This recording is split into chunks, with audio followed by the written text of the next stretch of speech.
Hello friends, मेरा नाम है CS पीयूष जैन और आप देख रहे हैं अपना यूट्यूब चैनल कोल्टेक्स प्रोफेशनल्स।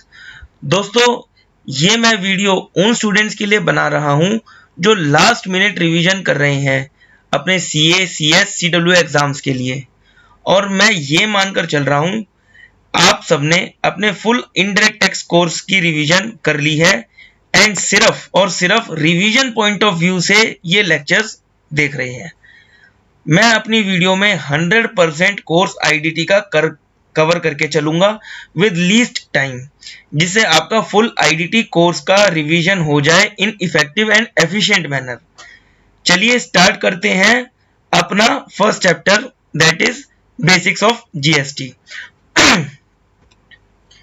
दोस्तों, इसमें हम फॉलोइंग टॉपिक्स कवर करके चलेंगे, जैसे concept of GST, need for GST in India, benefits of GST, previous indirect taxes which are subsumed and not subsumed in GST, framework of GST, introduction, सिर्फ introduction part हम देखेंगे किसका, classification of goods and services, registration, composition schemes and exemptions, manner of utilization of GST, constitutional amendments, GST council as per article 279A और कुछ miscellaneous चीजें।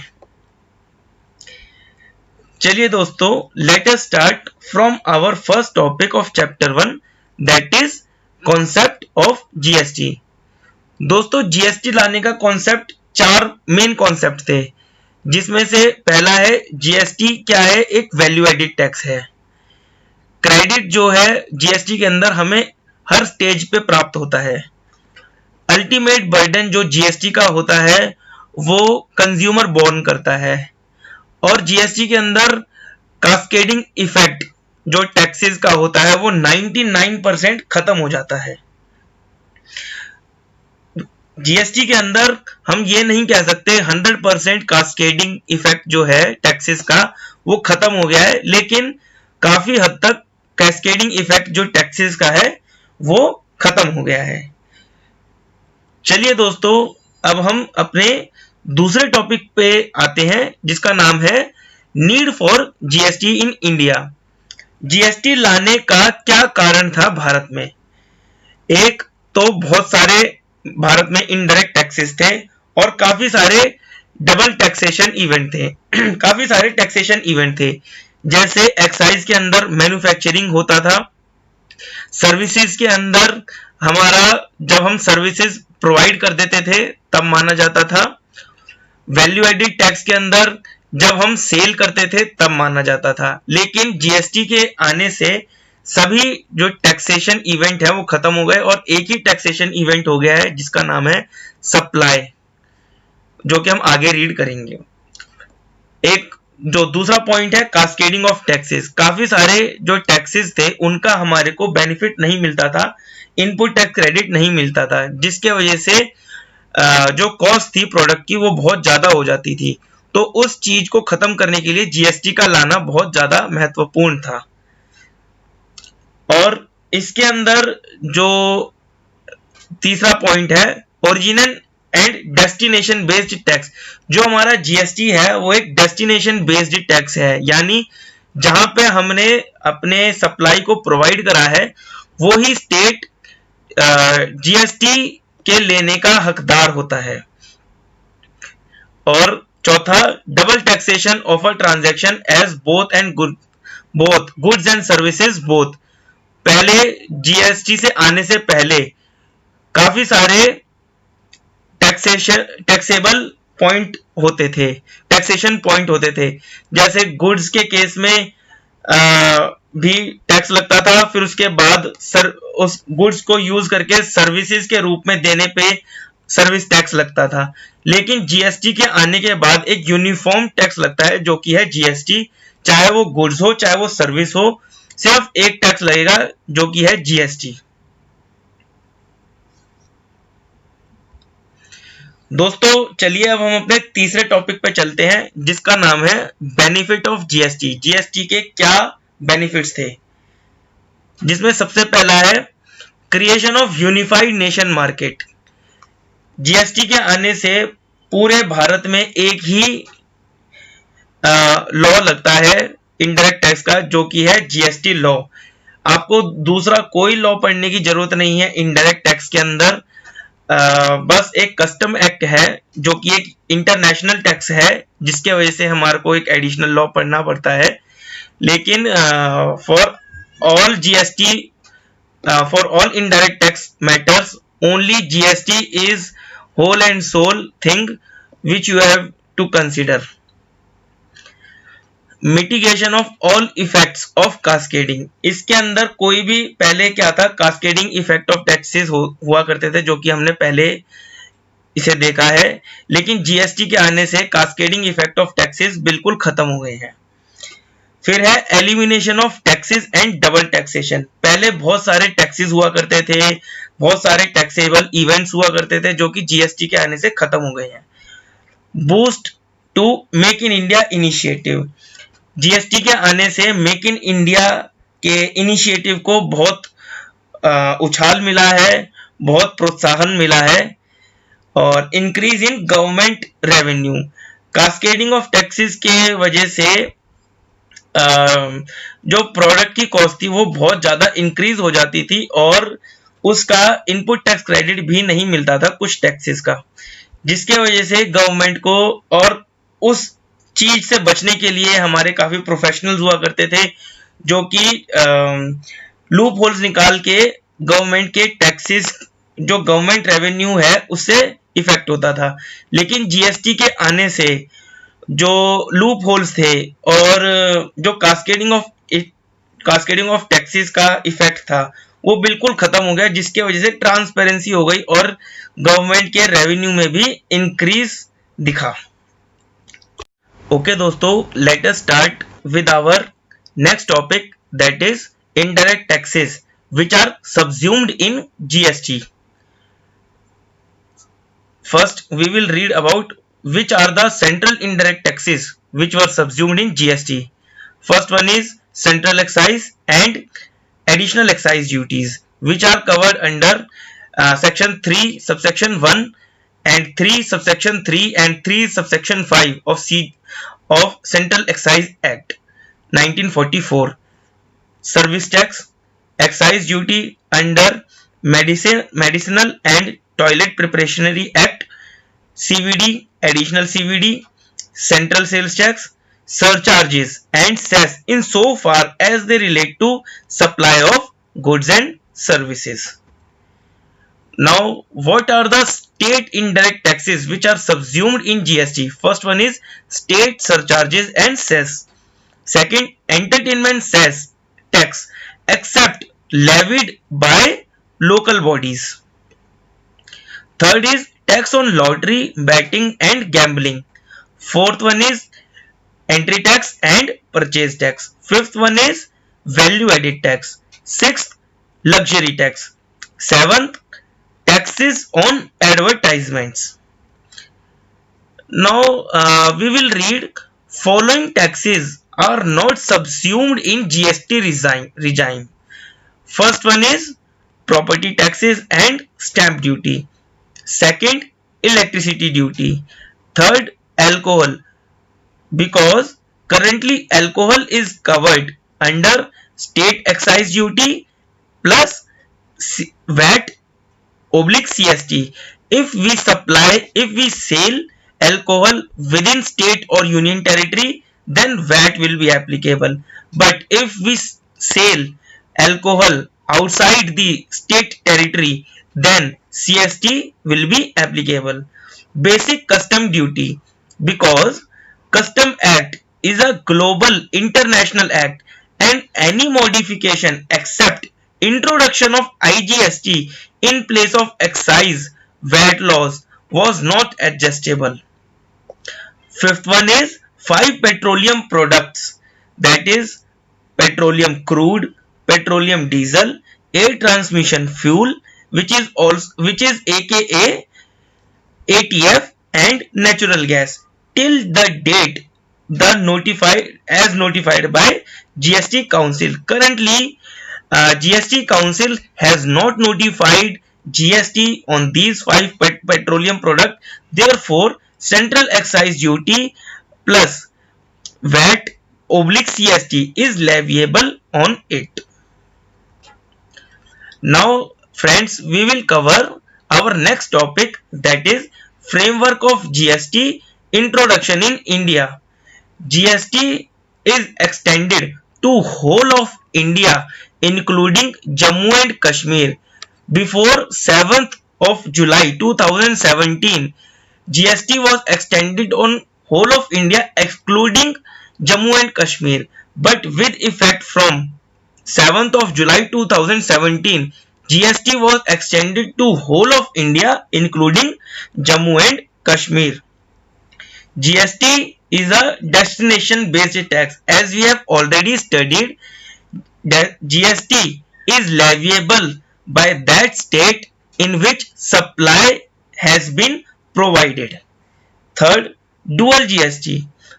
There are generally 5 types of GST, but in India dual form of GST is used. GST in India comprises of CGST, which is levied and collected by central government, and SGST, second SGST, which is levied and collected by state government. Third is UTGST, which is levied and collected by union territories without having state legislature. Currently, only 2 union territories have state legislature, that is Delhi and Puducherry. Therefore, in these two union territories, SGST is applicable. But other than Delhi and Puducherry, UTGST will be applicable. IGST, levied and collected by central government, and SGST portion shall be transferred to the concerned destination state where such goods or services is provided.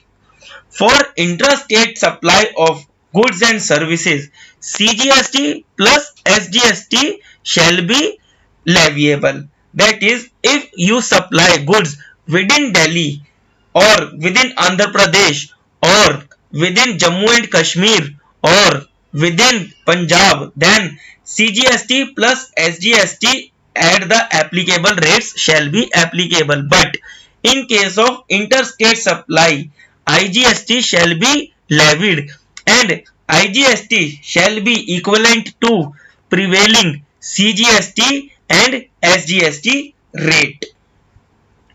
Interstate supply of goods and services means when you supply goods from Delhi to Tamil Nadu to Gujarat, or within or from one state, or we can say that from one state to another state, or one state to other union territory, or union territory to state, then interstate supply of goods and services shall apply. IGST shall be levied by central government, and central government shall distribute the SGST component which is in the IGST to the concerned destination based state. IGST is not other than the total of CGST and SGST, and in that SGST component the SGST is transferred to the concerned destination based state. Import, export, supply to or from special economic zones shall be deemed to be interstate supply of goods or services, or both. For example, in Haryana, if a supplier supply goods to special economic zones which is located in Haryana, then that supply shall be deemed to be interstate supply. It shall not be treated as intrastate supply. Export or supply to special economic zones shall be treated as zero rated supply of goods or services, both. Export और जो हमारा supply हम करते हैं special economic zones में, वो हमारा एक तरीके से डीम्ड टू बी एक्सपोर्ट माना जाएगा, और उसके ऊपर zero rated supply of goods और सर्विसेज का प्रोविजन लगेगा। यानी अगर उसके ऊपर अगर हमने कोई एक्सपोर्ट करा है या सप्लाई करा है स्पेशल इकोनॉमिक जोन्स में तो जीएसटी नहीं लगेगा। दोस्तों we now cover legislative framework of GST. What is the legislative framework of GST? Before introducing any tax in India, any law in India, such law shall be bind within the Constitution of India. So for introduction of GST in India, some of the legislative changes were introduced for introducing goods and services tax in India. For levying central goods and service tax, single legislation was formed and that was named as CGST Act. For levying state goods and services tax, around 31 CGST Act was formed to regulate 31 state GST legislation within 29 states plus 2 UTs that are having state legislations, that is Delhi and Puducherry. For levying Union Territory goods and service tax, UTGST Act 2017 was formed to regulate GST within Union Territories. Let's start our next topic, that is introduction matters on classification of goods and services. For classifying goods, harmonized system of nomenclature is used. Chapters referred under Schedule 1 to Central Tariff Act 1975 are used for classification of goods in GST. For classification of service, various sections, headings and groups. Each group contains service codes which are referred as service accounting codes. Next is registration. Every supplier of goods, services or both shall have to obtain registration in the state or union territory where his taxable value of goods or service or both exceeds, which are as follows. For supply of goods, if you are supplying goods in the state of Manipur, Mizoram, Nagaland and Tripura, if your value of taxable supply increase rupees 10 lakh, then you have to take registration. In case of Arunachal Pradesh, Meghalaya, Puducherry, Sikkim, Telangana and Uttarakhand, if your value of taxable supply is equal to or more than 20 lakhs, then you have to take registration. In case of supply of ice cream, pan masala, tobacco, etc., if your value of taxable supply is 20 lakhs or more, then you have to take registration. In case of other state and special category states, if your value of taxable supply is more than or equal to 40 lakhs, then you have to take registration. In case of supply of services or goods or service both, if you are supplying services or goods plus services, then from Manipur, Mizoram, Nagaland and Tripura, if your value of taxable supply is 10 lakh or more, then you have to take registration. In case of other state and special category states, if your value of taxable supply is 20 lakh or more, then you have to take registration. Next topic is composition schemes and exemption. For providing relief to small businessmen who are making intra-state supply. दोस्तों please underline this as those supplier who are making intra-state supply only. A simple method of paying taxes and accounting was prescribed in GST laws known as composition levy scheme. Apart from providing relief to small-scale businesses, the law also contains provision for granting exemptions from payment of taxes on essential goods or services or both. Next topic is manner of utilization of ITC. Utilization of ITC of IGST is as follows. दोस्तों पहले हम adjustment करेंगे IGST का जो ITC है उसका हम पहले एडजस्टमेंट करेंगे आईजीएसटी के आउटपुट लायबिलिटी से, फिर हम एडजस्टमेंट करेंगे सीजीएसटी या एसजीएसटी की आउटपुट लायबिलिटीज से किसी भी प्रोपोर्शन के अंदर किसी भी ऑर्डर में। यानी आप पहले एसजीएसटी का करना चाहो सीजीएसटी से पहले तो आप वो भी कर सकते हो, सीजीएसटी का पहले करना चाहो एसजीएसटी से वो भी कर सकते हो। लेकिन पहले ऐसे नहीं था, पहले सीजीएसटी का होता था फिर एसजीएसटी का होता था, लेकिन अमेंडमेंट के बाद आप सीजीएसटी का पहले एसजीएसटी से कर सकते हो या एसजीएसटी का सीजीएसटी से पहले कर सकते हो। फिर है यूटिलाइजेशन ऑफ सीजीएसटी। पहले आप एडजस्टमेंट करेंगे सीजीएसटी के आउटपुट लायबिलिटी से, फिर एडजस्टमेंट कर सकते हैं आईजीएसटी की आउटपुट लायबिलिटी से। एसजीएसटी और यूटीजीएसटी की आउटपुट लायबिलिटी की एडजस्टमेंट इसके अंदर परमिटेड नहीं है। Utilization of ITC of SGST और यूटीजीएसटी, पहले आप एडजस्टमेंट करेंगे एसजीएसटी या यूटीजीएसटी की आउटपुट लायबिलिटी से, फिर आप करेंगे एडजस्टमेंट आईजीएसटी की आउटपुट लायबिलिटी से। सीजीएसटी की आउटपुट लायबिलिटी की एडजस्टमेंट एसजीएसटी की आईटीसी से या यूटीजीएसटी के आईटीसी से अवेलेबल नहीं है, परमिटेड नहीं है।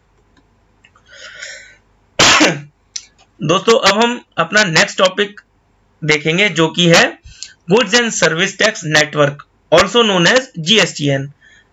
अ special purpose vehicle was set up to provide a shared IT infrastructure and services for implementation of GST in the country. The functions of GSTN was as under. They provide facilitation of registration, वो registration के अंदर facility provide करते थे। आपकी जो return थी वो central and state authorities को फॉरवर्ड करते थे। कंप्यूटेशन और सेटलमेंट करते थे किसका, आईजीएसटी का। टैक्स पेमेंट की जो डिटेल्स थी वो बैंकिंग नेटवर्क के साथ मैच करते थे। काफी सारी एमआईएस रिपोर्ट्स जो कि सेंट्रल गवर्नमेंट और स्टेट गवर्नमेंट को टाइम टू टाइम चाहिए होती हैं, जो कि टैक्स पेयर्स के प्रोफाइल के बेसिस पे होती है, वो प्रोवाइड करते थे।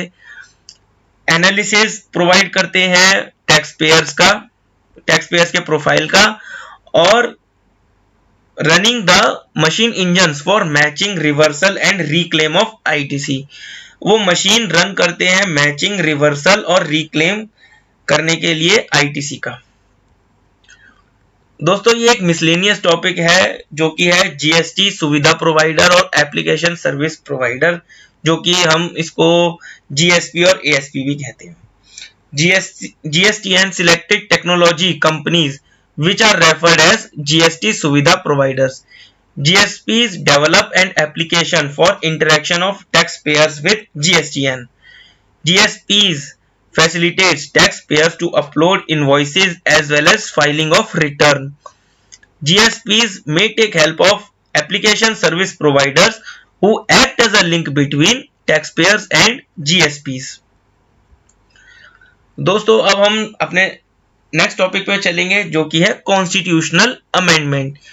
जीएसटी को लाने के लिए सरकार ने काफी सारे कॉन्स्टिट्यूशनल अमेंडमेंट्स किए थे, जिसके अंदर पहला है आर्टिकल 246A। इसके अंदर concurrent power of parliament and state legislature को दी जाती है for to make laws for intra state supply of goods and services.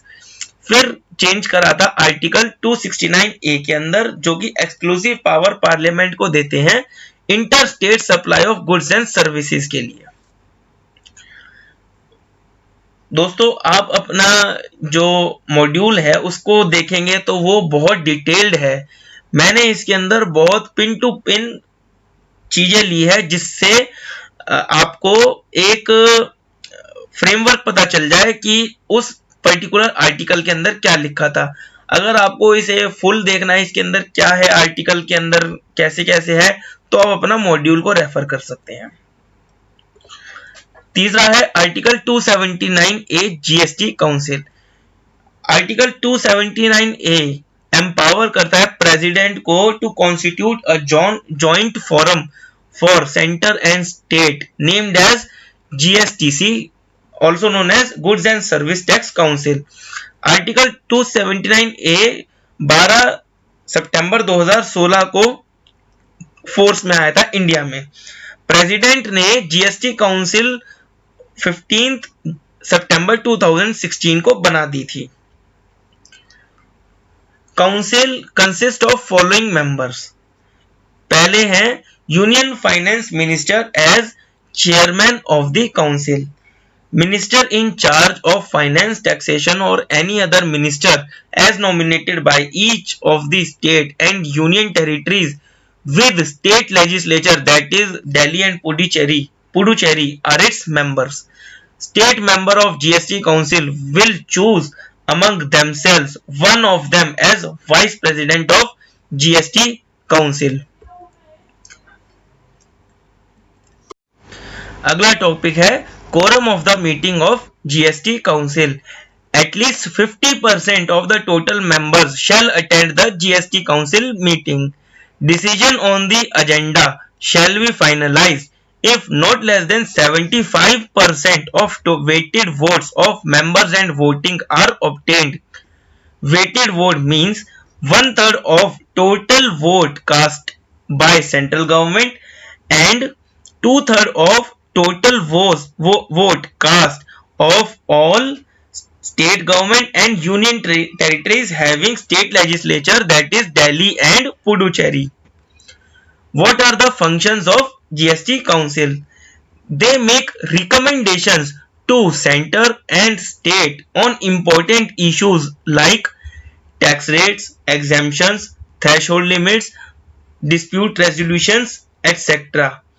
For more viewing what are the functions of GST council in detail, you can refer your module thoroughly so that you can get clarity on functions of GST council. I have mentioned to the point so that you can get a grasp of what are the functions of GST council.